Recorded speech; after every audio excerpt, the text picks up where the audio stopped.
राधे राधे, जय श्री कृष्णा।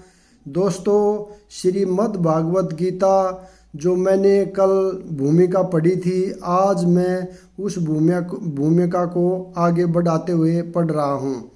आप सभी से निवेदन है कि दोस्तों इसको ध्यानपूर्वक सुने ताकि आप सभी को इसका पूरा लाभ मिल सके। तो भगवत गीता में है क्या? भगवत गीता का प्रयोजन मनुष्य को भौतिक संसार के अज्ञान से उबारना है। प्रत्येक व्यक्ति अनेक प्रकार की कठिनाइयों में फंसा रहता है। जिस प्रकार अर्जुन भी कुरुक्षेत्र में युद्ध करने के लिए कठिनाई में था, अर्जुन ने श्री कृष्ण की शरण ग्रहण कर ली। फलस्वरूप इस भगवत गीता का प्रवचन हुआ। न केवल अर्जुन वर्ण हम में से प्रत्येक व्यक्ति इस भौतिक अस्तित्व के कारण चिंताओं से पूर्ण है। हमारा अस्तित्व ही अनस्तित्व के परिवेश में है। वस्तुतः हमें अनिश्चितता से भयभीत नहीं होना चाहिए। हमारा अस्तित्व सनातन है, लेकिन हम किसी न किसी कारण से असत्य में डाल दिए गए हैं। असत्य का अर्थ है उससे है जिसका अस्तित्व नहीं है। कष्ट भोगने वाले अनेक मनुष्यों में केवल कुछ ही ऐसे हैं जो वास्तव में यह जानने के जिज्ञासु हैं कि वे क्या हैं और वे इस विषय स्थिति में क्यों डाल दिए गए हैं, आदि आदि। जब तक मनुष्य को अपने कष्टों के विषय में जिज्ञासा नहीं होती, तब तक उसे यह अनुभूति नहीं होती कि वह कष्ट भोगना नहीं, अपितु सारे कष्टों का हल ढूंढना चाहता है। तब तक उसे सिद्ध मानव नहीं समझना चाहिए। मानवता तभी शुरू होती है जब मन में इस प्रकार की जिज्ञासा उदित होती है। ब्रह्मा सूत्र में इस जिज्ञासा को ब्रह्मा जिज्ञासा कहा गया है। अथातो ब्रह्मा जिज्ञासा मनुष्य के सारे कार्यकलाप तब तक असफल माने जाते हैं जब तक वह परम ब्रह्मा के स्वभाव के विषय में जिज्ञासा न करे। अतएव जो लोग यह प्रश्न करना प्रारंभ कर देते हैं कि वे क्यों कष्ट उठा रहे हैं या वे कहाँ से आए हैं और मृत्यु के बाद कहाँ जाएंगे, वे ही भगवत गीता को समझने वाले सुपात्र विद्यार्थी हैं। निष्ठावान विद्यार्थी में भगवान के प्रति आदर भाव भी होना चाहिए। अर्जुन ऐसा ही विद्यार्थी था। जब मनुष्य जीवन के वास्तविक प्रयोजन को भूल जाता है तो भगवान कृष्ण विशेष रूप से उस प्रयोजन की पुनः स्थापना के लिए अवतार लेते हैं। तब भी असंख्य जागृत हुए लोगों में से कोई एक होता है जो वास्तव में अपनी स्थिति को जान पाता है, और यह भगवत गीता उसी के लिए कही गई है। वस्तुतः हम सभी अविद्या रूपी बाधिन के द्वारा निगल लिए गए हैं, लेकिन भगवान जीवों पर विशेषता मनुष्यों पर कृपालु है। इसी उद्देश्य से उन्होंने अपने मित्र अर्जुन को अपना शिष्य बनाकर भगवत गीता का प्रवचन किया। भगवान कृष्ण का पार्षद होने के कारण अर्जुन समस्त अज्ञान अविद्या से मुक्त था, लेकिन कुरुक्षेत्र के युद्ध स्थल में वह अज्ञानी बनकर भगवान कृष्ण से जीवन की समस्याओं के विषय में प्रश्न करने लगा, जिससे भगवान उनकी व्याख्या भावी पीढ़ियों के मनुष्यों के लाभ के लिए कर दे और जीवन की योजना का निर्धारण कर दे। तब मनुष्य तदनुसार कार्य कर पाएगा और मानव जीवन के उद्देश्य को पूर्ण कर सकेगा। भगवत गीता की विषय वस्तु में 5 मूल तथ्यों का ज्ञान निहित है। सर्वप्रथम ईश्वर के विज्ञान की और फिर जीवों की स्वरूप स्थिति की विवेचना की गई है। ईश्वर का अर्थ नियंता है और जीवों का अर्थ है नियंत्रित। यदि जीव यह कहे कि वह नियंत्रित नहीं है अपितु स्वतंत्र है तो समझो कि वह पागल है। जीव सभी प्रकार से कम बद्ध जीवन में तो नियंत्रित है ही। अतएव भगवत गीता की विषय वस्तु ईश्वर तथा जीव से संबंधित है। इससे प्रकृति, काल, समस्त ब्रह्मांड की काल विधि या प्रकृति का पारकट्य तथा कर्म की भी व्याख्या है। यह दृश्य जगत विभिन्न कार्यकलापों से ओतप्रोत है। सारे जीव भिन्न भिन्न कार्यों में लगे हुए हैं। भगवत गीता से हमें अवश्य सीखना चाहिए कि ईश्वर क्या है, जीव क्या है, प्रकृति क्या है, दृश्य जगत क्या है, यह काल द्वारा किस प्रकार नियंत्रित किया जाता है और जीवों के कार्यकलाप क्या है। भगवत गीता के इन 5 मूलभूत विषयों में से इसकी स्थापना की गई है कि भगवान अथवा कृष्ण अथवा ब्रह्मा या परमात्मा, आप जो चाहें कह लें, सबसे श्रेष्ठ हैं। जीव गुण में परम नियंता के ही समान है। उदाहरणार्थ जैसा कि भगवत गीता के विभिन्न अध्यायों में बताया जाएगा, भगवान भौतिक प्रकृति के समस्त कार्यों के ऊपर नियंत्रित रखते हैं। भौतिक प्रकृति स्वतंत्र नहीं है, वह परमेश्वर की अध्यक्षता में कार्य करती है। जैसा कि भगवान कृष्ण कहते हैं, मध्याह्ने प्रकृत्य सूर्यतम सचराचरम, भौतिक प्रकृति मेरी अध्यक्षता में कार्य करती है। जब हम दृश्य जगत में विचित्र बातें घटते देखते हैं तो हमें यह जानना चाहिए कि इस जगत के पीछे नियंता का हाथ है। बिना नियंत्रण के कुछ भी हो पाना संभव नहीं। नियंता को न मानना बचपना होगा।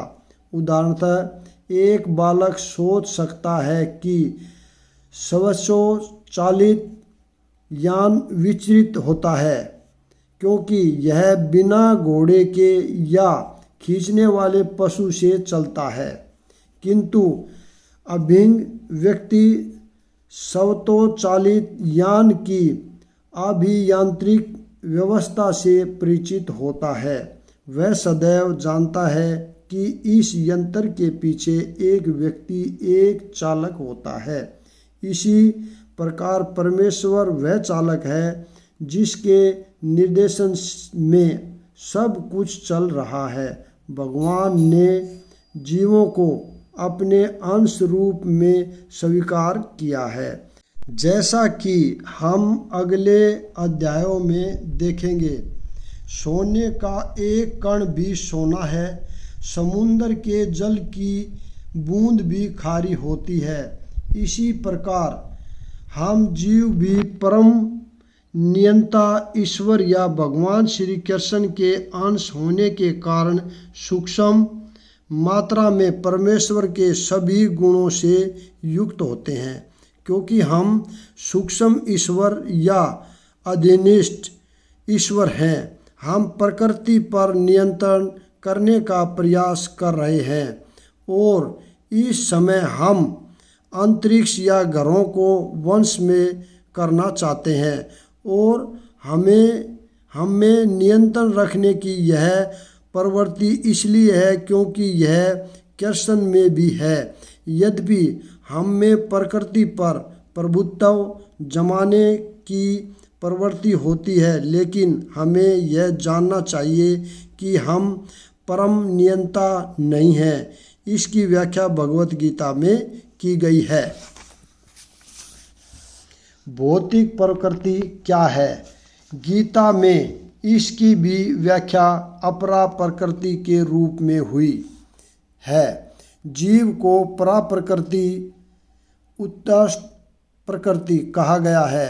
प्रकृति चाहे परा हो या अपरा सदैव नियंत्रण में रहती है। प्रकृति स्त्री स्वरूपा है और वह भगवान द्वारा उसी प्रकार नियंत्रित होती है जिस प्रकार पत्नी अपने पति द्वारा। प्रकृति सदैव अधीन रहती है, उस पर भगवान का प्रभुत्व रहता है क्योंकि भगवान का ही अध्यक्ष है। जीव तथा भौतिक प्रकृति दोनों ही परमेश्वर द्वारा अधिशासित एवं नियंत्रित होते हैं। गीता के अनुसार यद्यपि सारे जीव परमेश्वर के अंश हैं, लेकिन वे प्रकृति ही माने जाते हैं। इसका उल्लेख भगवत गीता के 7वें अध्याय में हुआ है। अप्रेयमित वन्या, यह भौतिक प्रकृति मेरी अपरा प्रकृति है। प्रकृति विधि में प्राम जीव भूताम महाबाहो ययदम धायत्रे जगत, लेकिन इससे भी परे दूसरी प्रकृति है। जीव भूताम अर्थात जीव है। प्रकृति 3 गुणों से निर्मित है, सतोगुण, रजोगुण तथा तमोगुण। इन गुणों के ऊपर नित्य काल है। इन गुणों तथा नित्य काल के सहयोग से अनेक कार्यकलाप होते हैं जो कर्म कहलाते हैं। ये कार्यकलाप अनादिकाल से चले आ रहे हैं और हम सभी अपने कार्यकलाप यानी कर्मों के फलस्वरूप सुख या दुख भोग रहे हैं। उदाहरणतः मान ले कि मैं व्यापारी हूँ और मैंने बुद्धि के बल पर कठोर परिश्रम किया है और बहुत संपत्ति संचित कर ली है, तब मैं संपत्ति के सुख का भोगता हूँ। किंतु यदि मान ले कि व्यापार में मेरा सब धन जाता रहा तो मैं दुख का भोगता हो जाता हूँ। इसी प्रकार जीवन के प्रत्येक क्षेत्र में हम अपने कर्म के फल का सुख भोगते हैं या उसका कष्ट उठाते हैं। यह कर्म कहलाता है। ईश्वर, जीव, प्रकृति, काल तथा कर्म, इन सब की व्याख्या भगवत गीता में हुई है। इन पांचों में से ईश्वर, जीव, प्रकृति तथा काल शाश्वत है। प्रकृति की अभिव्यक्ति अस्थायी हो सकती है, परंतु यह मिथ्या नहीं है। कोई दार्शनिक कहते हैं कि प्रकृति की अभिव्यक्ति मिथ्या है, लेकिन भगवत गीता या वैष्णव के दर्शन के अनुसार ऐसा नहीं है। जगत की अभिव्यक्ति को मिथ्या नहीं माना जाता, इसे वास्तविक किंतु अस्थायी माना जाता है। यह उस बादल के सदृश है जो आकाश में घूमता रहता है, या वर्षा ऋतु के आगमन के समान है जो अन्न का पोषण करती है। जो ही वर्षा ऋतु समाप्त होती है और बादल चले जाते हैं, सूख जाती है। इसी प्रकार यह भौतिक अभिव्यक्ति भी किसी समय में किसी स्थान पर होती है, कुछ काल तक रहती ठहरती है और फिर लुप्त हो जाती है। प्रकृति इस रूप में कार्यशील है, लेकिन यह चक्कर निरंतर चलता रहता है, इसलिए प्रकृति शाश्वत है, मिथ्या नहीं है। भगवान इसे मेरी प्रकृति कहते हैं। यह भौतिक प्रकृति परमेश्वर की भिन्न शक्ति है। इसी प्रकार जीव भी परमेश्वर की शक्ति है, किंतु वे विलंग नहीं, अपितु भगवान से नित्य संबंध है। इस तरह भगवान, जीव, प्रकृति तथा काल ये सब परस्पर संबंध है और सभी शाश्वत हैं, लेकिन कर्म शाश्वत नहीं है। हाँ, कर्म के फल अत्यंत पुरातन हो सकते हैं। हम अनादिकाल से अपने शुभ अशुभ कर्म फलों को भोग रहे हैं, किंतु साथ ही हम अपने कर्मों के फल को बदल भी सकते हैं और यह परिवर्तन हमारे ज्ञान की पूर्णता पर निर्भर करता है। हम विविध प्रकार के कर्मों में व्यस्त रहते हैं। निसंदेह हम यह नहीं जानते कि किस प्रकार के कर्म करने से हम कर्म फल से मुक्ति प्राप्त कर सकते हैं, लेकिन भगवत गीता में इसका भी वर्णन हुआ है। ईश्वर अर्थात परम ईश्वर परम चेतना स्वरूप है। जीव भी ईश्वर का अंश होने के कारण चेतन है। जीव तथा भौतिक प्रकृति दोनों को प्रकृति बताया गया है, अर्थात वे परमेश्वर की शक्ति हैं, किंतु इन दोनों में से केवल जीव चेतन है, दूसरी प्रकृति चेतन नहीं है। यही अंतर है। इसलिए जीव प्रकृति परा या उत्कृष्ट कहलाती है, क्योंकि जीव भगवान जैसी चेतना से युक्त हैं, लेकिन भगवान की चेतना परम है और किसी को यह नहीं कहना चाहिए कि जीव भी परम चेतन है। जीव कभी भी, यहाँ तक कि अपनी सिद्ध अवस्था में भी परम चेतन नहीं हो सकता, और यह सिद्धांत भ्रामक है कि जीव परम चेतन हो सकता है। वह चेतन तो है, लेकिन पूर्ण या परम चेतन नहीं है। नहीं, जीव तथा ईश्वर का अंतर भगवत गीता के 13वें अध्याय में बताया गया है। ईश्वर स्नेत्रय या चेतन है, जैसा कि जीव भी है, लेकिन जीव केवल अपने शरीर के प्रति सचेत रहता है, जबकि भगवान समस्त शरीरों के प्रति सचेत रहते हैं, चूँकि वे प्रत्येक जीव के हृदय में वास करने वाले हैं। अतएव वे जीव विशेष की मानसिक गतिशीलता से परिचित रहते हैं। हमें यह नहीं भूलना चाहिए, यह भी बताया गया है कि परमात्मा प्रत्येक जीव के हृदय में ईश्वर या नियंता के रूप में वास कर रहे हैं। और जैसा जीव चाहता है वैसा करने के लिए जीव को निर्देशित करते रहते हैं। जीव भूल जाता है कि उसे क्या करना है। पहले तो वह किसी एक विधि से कर्म करने का संकल्प करता है, लेकिन फिर वह अपने ही कर्म के पाप पुण्य में फंस जाता है। वह एक शरीर को त्याग कर दूसरा शरीर ग्रहण करता है। जिस प्रकार हम वस्त्र उतारते तथा पहनते रहते हैं, चूँकि इस प्रकार आत्मा देहांतरण कर जाता है, अतः उसे अपने दिवगत पूर्वकृत्य कर्मों का फल भोगना पड़ता है। ये कार्यकलाप तभी बदल सकते हैं जब जीव सतोगुण में स्थित हो और यह समझे कि उसे कौन से कर्म करने चाहिए। यदि वह ऐसा करता है तो उसके विगत कर्मों के सारे फल बदल जाते हैं। फलस्वरूप कर्म शाश्वत नहीं है। इसलिए हमने यह कहा है कि 5 तत्वों ईश्वर, जीव, प्रकृति, काल तथा कर्म में से 4 शाश्वत है, कर्म शाश्वत नहीं है।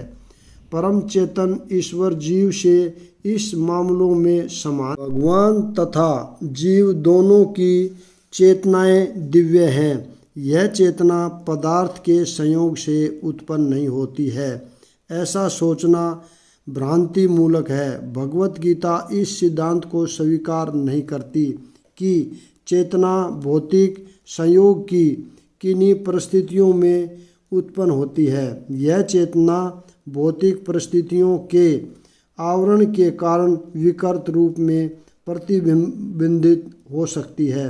जिस प्रकार रंगीन कांच से परावर्तित प्रकाश उसी रंग का प्रतीत होता है, किंतु भगवान की चेतना भौतिक कला से प्रभावित नहीं होती है। भगवान कहते हैं, मध्याश्रय प्रकृति।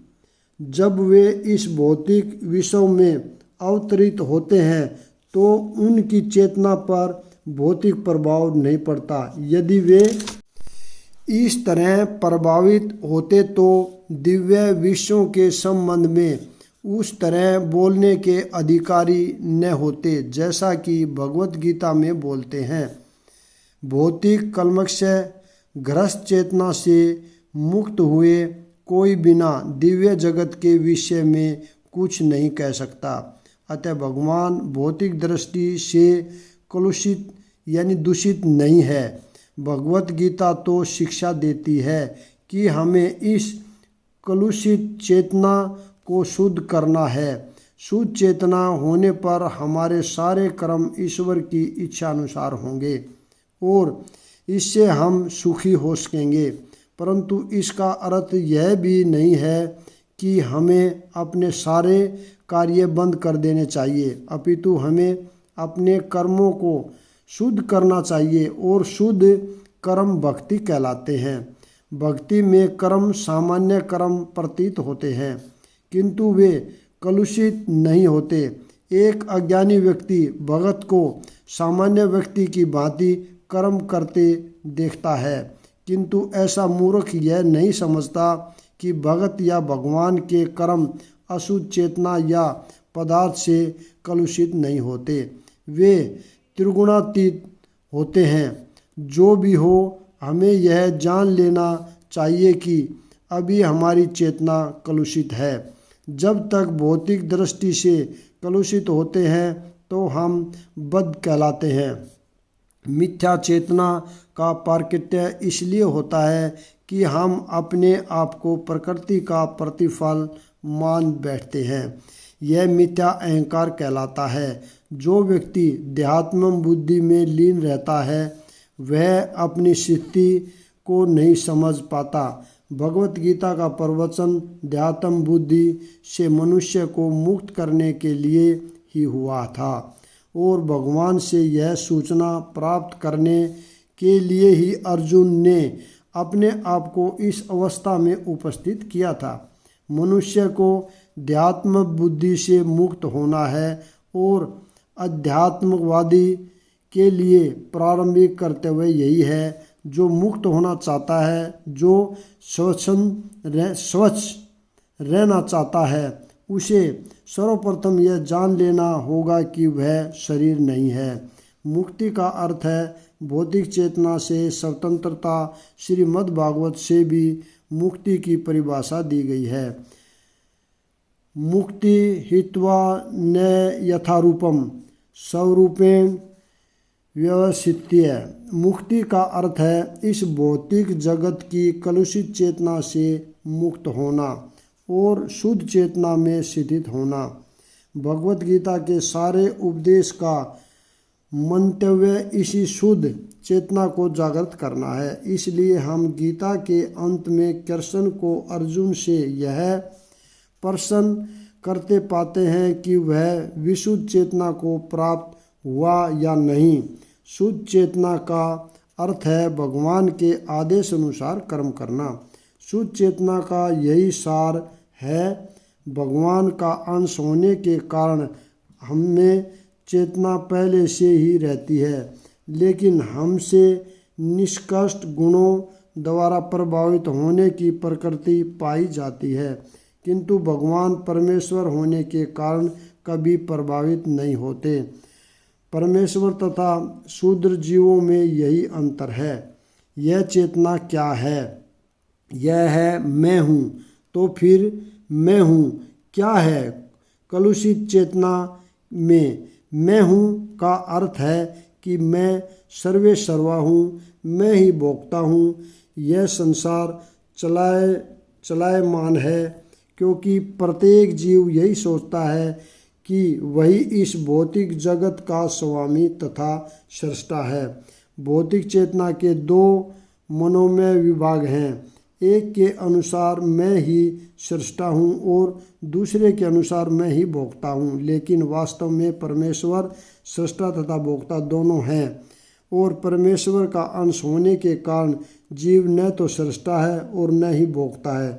वह मात्र सहयोगी है। वह ससर्जित तथा भुक्त है। उदाहरणतः मशीन का कोई एक अंग संपूर्ण मशीन के साथ सहयोग करता है, इसी प्रकार शरीर का कोई एक अंग पूरे शरीर के साथ सहयोग करता है। हाथ, पाँव, आँखें आदि शरीर के अंग हैं, लेकिन ये वास्तविक भोक्ता नहीं है। भोक्ता तो उदर है। पाँव चलते हैं, हाथ भोजन देते हैं, दांत चबाते हैं और शरीर के सारे अंग उदर को तुष्ट करने में लगे रहते हैं, क्योंकि उदर ही प्रधान कारक है जो शरीर रूपी गठन का पोषण करता है। अतएव सारी वस्तुएं उदर को दी जाती हैं। जड़ को सींचकर वृक्ष का पोषण किया जाता है और उदर का भरण करके शरीर का पोषण किया जाता है, क्योंकि यदि शरीर को स्वस्थ रखना है तो शरीर के सारे अंगों को उदर पूर्ति में सहयोग देना होगा। इसी प्रकार परमेश्वर ही भोक्ता तथा स्रष्टा है और उनके अधीनस्थ हम उन्हें प्रसन्न रखने के लिए निर्मित सहयोग करने के लिए हैं। इस सहयोग से हमें लाभ पहुंचता है, ठीक वैसे ही जैसे उदर द्वारा घृत भोजन से शरीर के सारे अंगों को लाभ पहुंचता है। यदि हाथ की उंगलियां यह सोचें कि वे उदर को भोजन न देकर स्वयं ग्रहण कर लें तो उन्हें निराश होना पड़ेगा। सर्जन तथा भोग के केंद्र बिंदु परमेश्वर हैं और सारे जीव उनके सहयोगी हैं। सहयोग के कारण ही वे भोग करते हैं। यह संबंध स्वामी तथा दास जैसा है। यदि स्वामी तुष्ट रहता है तो दास भी तुष्ट रहता है। इसी प्रकार परमेश्वर को तुष्ट रखना चाहिए। यद्यपि जीवों में भी स्रष्टा बनने तथा भौतिक जगत का भोग करने की प्रवृत्ति होती है, इसलिए इस दृश्य जगत के स्रष्टा परमेश्वर में ये प्रवृत्तियाँ हैं। अतएव भगवत गीता में हम पाएंगे कि भगवान ही पूर्ण है, जिनमें परम नियंता नियंत्रित जीव, दृश्य जगत, शाश्वत काल तथा कर्म सन्निहित हैं और इन सब की व्याख्या इसके मूल पाठ में की गई है। ये सब मिलकर परम पूर्ण का निर्माण करते हैं और यही परम पूर्ण, परम ब्रह्मा या परम सत्य कहलाता है। यही परम पूर्ण तथा परम सत्य पूर्ण पुरुषोत्तम भगवान श्री कृष्ण हैं। सारी अभिव्यक्तियाँ उनकी विभिन्न शक्तियाँ के फलस्वरूप हैं। वे ही पूर्ण हैं। भगवत गीता में यह भी बताया गया है कि ब्रह्मा भी पूर्ण परम पुरुष के अधीन है। ब्रह्मा सूत्र में ब्रह्मा की विशद संख्या सूर्य की किरणों के रूप में ब्रह्मा सूत्र में ब्रह्मा की विशद व्याख्या सूर्य की किरणों के रूप में की गई है। निर्विशेष ब्रह्मा भगवान का प्रभावमय किरण समूह है।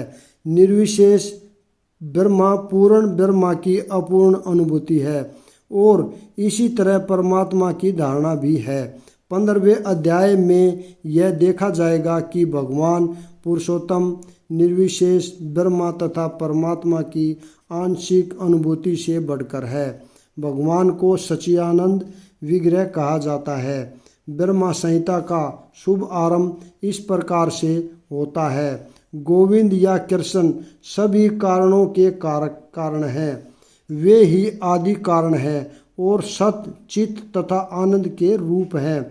निर्विशेष ब्रह्मा उनके सत स्वरूप की अनुभूति है।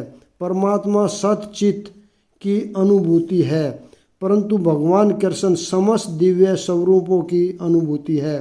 सत चित आनंद के पूर्ण विग्रह हैं। यह था भूमिका का भाग। अभी कल पढ़ेंगे। तब तक के लिए मैं आप सभी को विराम देता हूँ। राधे राधे। जय श्री कृष्णा।